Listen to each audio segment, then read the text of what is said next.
Elliott at Feel Free to Argue. How you all doing? Well, as we're gearing up for another political season, I thought it might be a useful thing to get my channel going again, talk about some of this stuff with you all. And the topic I'd like to talk about this morning is the growing practice of quote approval. Yet another thing that's dangerous for our democracy, or what little is left of it.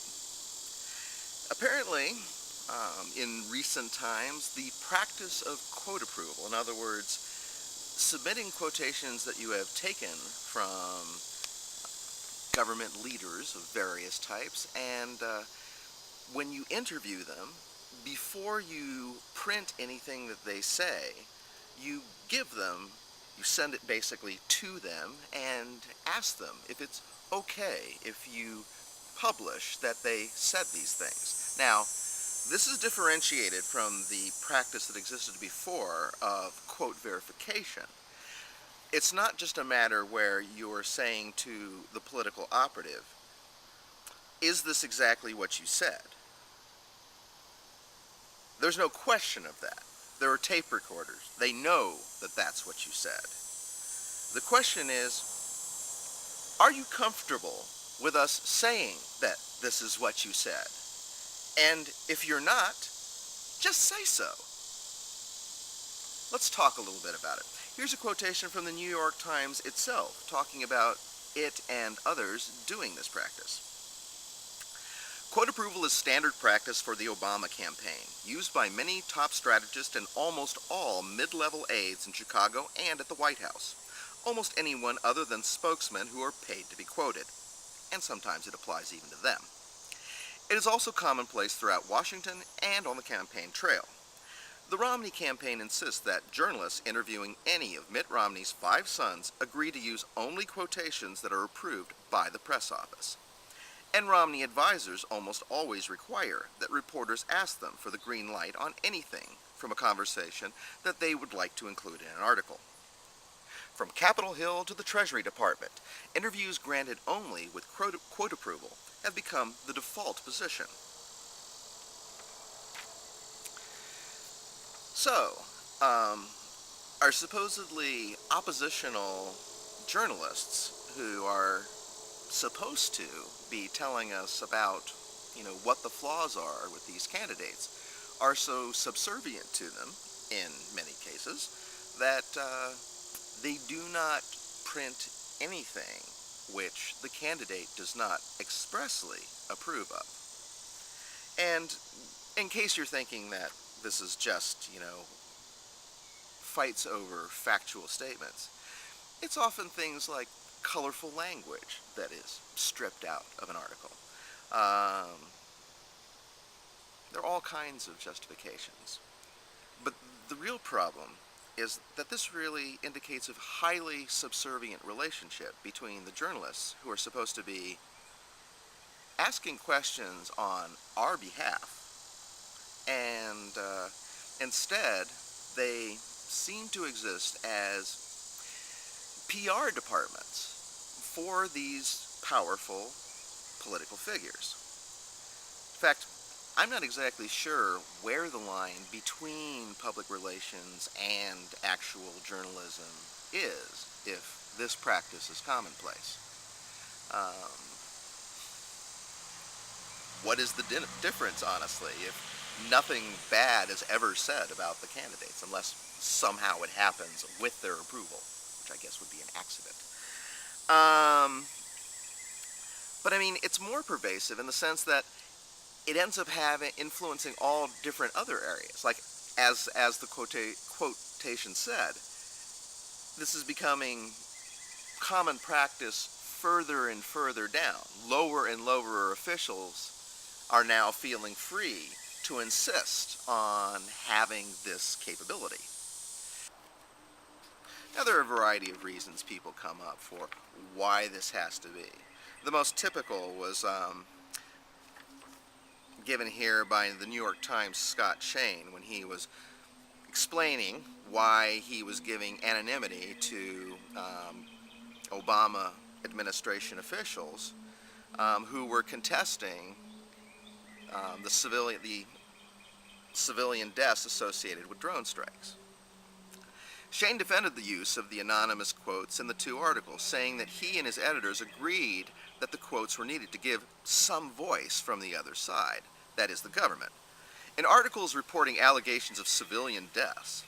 Until the drone strike program is made overt and government officials can talk more freely about it, Shane said, journalists often have a choice of quoting anonymous officials or writing stories about accusations of bad strikes and innocent deaths and including no response at all.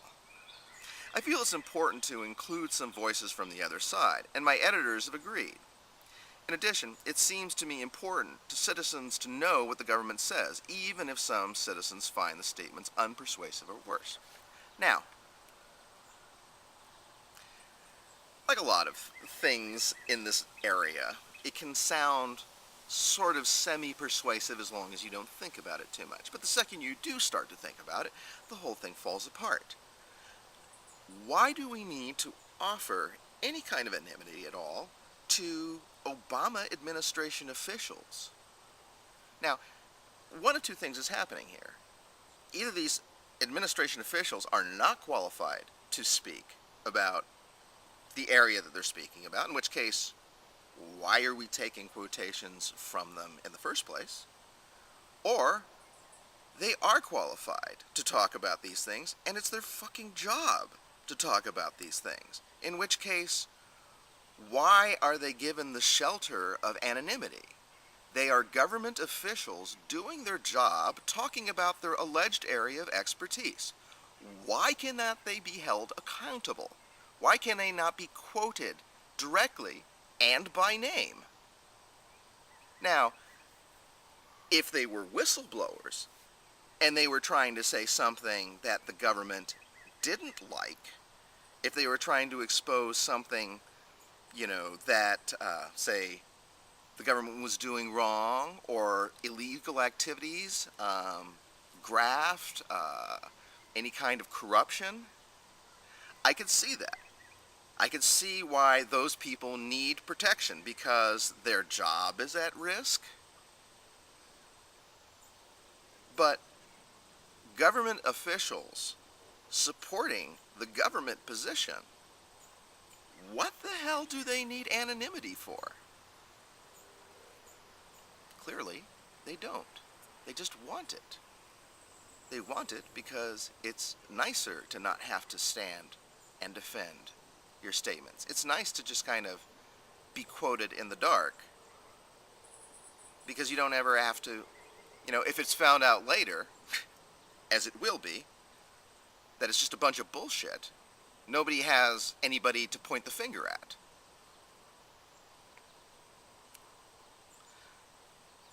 Now, and even the very base level thing, where they say, well, the reporters say, well, if we didn't, grant them this anonymity, they just refuse to talk to us. As Glenn Greenwald points out, that's just complete BS. It doesn't make any sense at all. From Greenwald. When Obama officials provide quotes to the New York Times about a political controversy, they're not doing a favor to the newspaper. They're doing it because it's in their interest to have the New York Times story shaped by what they say. Does anyone believe that if the New York Times refuses to give Obama officials veto power over their quotes, or if they refuse to let Obama officials slime and attack people while hiding behind anonymity, that Obama officials will simply cease speaking to the New York Times and allow the paper to drive the news cycle without their input? Please. So this capitulation, whatever the newspapers say about it, is taking place for no other reason than cowardice. They're afraid of being slightly inconvenienced, perhaps not getting a quotation or two while this whole thing gets sorted out. But ultimately, things would hash out exactly as Greenwald said, because the Obama administration cannot afford not to talk to the New York Times. It can't, cross its arms and, in the middle of an election season, not talk to the New York Times. It just won't happen. So, it's cowardice, because the New York Times and other people who engage in this practice, which is widespread, they're not using the power that they have. They're not using the power that they're supposed to be wielding on your behalf to get answers for you that are honest and true. And that's a really bad thing going into another stupid election cycle. Because what we really need at this point is an oppositional media who's going to tear these shitty candidates to shreds.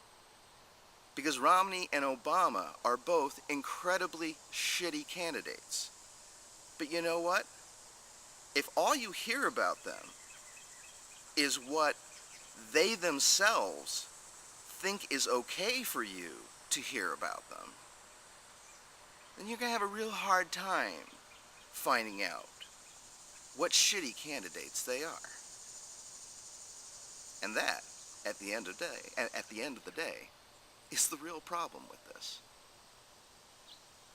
You have no way of finding out what you need to know to make a decent decision. You have no way to fulfill your obligations as a citizen of this supposed democracy. But hey, this has been Zach Elliott, and you can always feel free to argue. Take care, people.